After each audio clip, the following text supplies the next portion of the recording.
दोस्तों नमस्कार। आज एक छोटी सी संवाद करना चाहते हैं आप लोगों से। दोस्तों, हमारे देश के लोग, जिसमें मैं भी शामिल हूँ, व्यवस्थाओं के रूप में आज़ाद हो चुके हैं। बोलने की स्वतंत्रता में काफ़ी हद तक आज़ाद हो चुके हैं, पूर्ण रूप से आज़ाद तो नहीं हैं।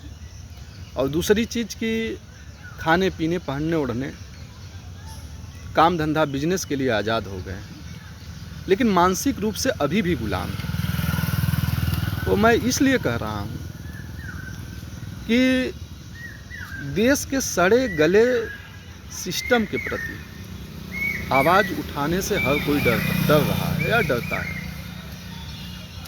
इस देश की जनता की एक खासियत है कि यह चाहती है कि हमारे लिए कोई लड़ने वाला आए, लेकिन हमारे घर से ना।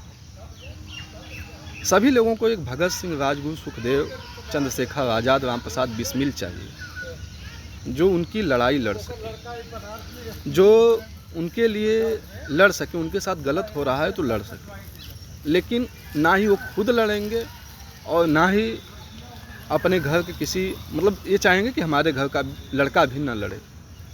उनके लिए कोई दूसरा सोनम वांगचू बन कर के आए, उनके लिए कोई दूसरा भगत सिंह बन कर के आए, कोई दूसरा चंद्रशेखर आज़ाद बन कर के आए, कोई दूसरा राम प्रसाद बिस्मिल बन कर के आए,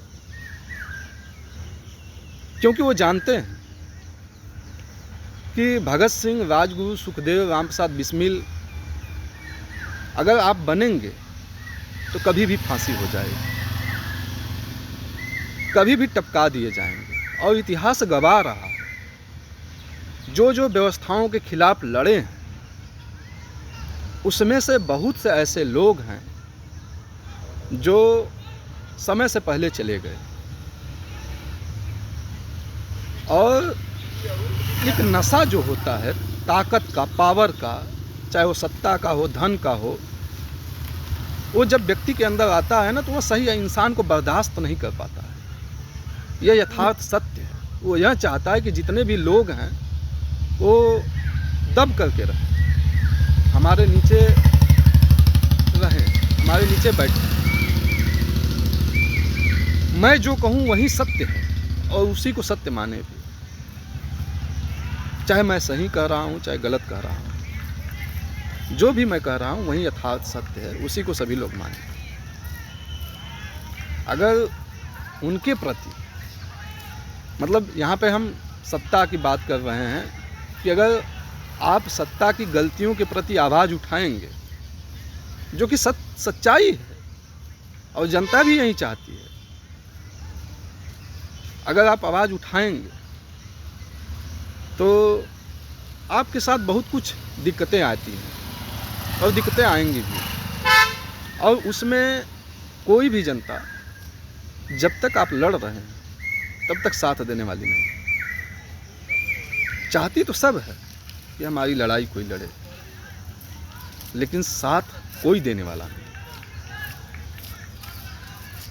अभी देख रहे हैं कि बच्चों के भविष्य को लेकर के काफ़ी चिंतित हैं सोनम वांगचू, जो धरना प्रदर्शन कर रहे हैं, आमरण अनशन कर रहे हैं, लेकिन उस पर ना ही कोई नेता का ध्यान है और ना ही देश की जनता का ध्यान है। अभी दूसरे की आवाज़ उठाने की वजह से ही बिहार में भरत तिवारी का इनकाउंटर हुआ है। वो इंसान अपनी लड़ाई नहीं लड़ रहा था यार, वो इंसान अपने लिए नहीं लड़ रहा था, इस समाज के लोगों के लिए ही लड़ रहा था। दोस्त, क्या है ना कि एक बात है, एक कहावत है कि मोक्ष सबको चाहिए, लेकिन मरने के लिए कोई तैयार नहीं। और ऐसा कभी संभव नहीं है दोस्त, कभी संभव नहीं कि बिना मरे मोक्ष मिल जाए। तो यही चीज़ कहना चाहते हैं कि अपने अंदर साहस लाइए, अपनी लड़ाई खुद लड़िए। अगर आपके साथ गलत हो रहा है तो आप किसी भगत सिंह, राजगुरु, सुखदेव, चंद्रशेखर आज़ाद, राम प्रसाद बिस्मिल का इंतजार मत करिए। हाँ, लेकिन आपके साथ गलत हो रहा है तब, अगर आपको लगता है कि नहीं हमारे साथ या हमारे भविष्य के साथ खिलवाड़ हो रहा है या देश के साथ खिलवाड़ हो रहा है, तो आपको आगे आना चाहिए यार। हमारा यह मानना है कि आपको आगे आना चाहिए, यह हमारा मत हो सकता है। बाकी और ऐसा नहीं है कि इसमें सिर्फ वही लोग हैं जो नहीं जानते हैं, इसमें अच्छे अच्छे पढ़े लिखे लोग हैं जिनकी आत्माएं मर चुकी हैं। वो सिर्फ शिक्षा और सिर्फ डिग्रियाँ लिए हैं, सिर्फ डिग्री लिए हैं। उनके सामने गलत होता है यार, हमने बहुत बार देखा है कि उनके सामने उनके साथ गलत होता है, लेकिन उनके मुंह से आवाज़ तक नहीं निकलती। वो सिर्फ डिग्री लिए हैं दिखाने के लिए कि नहीं हमारे पास डिग्री है जिससे कि हम नौकरी कर सकते हैं, लेकिन अपने साथ गलत हो रहा है तो नहीं बोल रहे हैं यार, तो किसी और के साथ गलत होगा तो क्या घंटा बोलेंगे।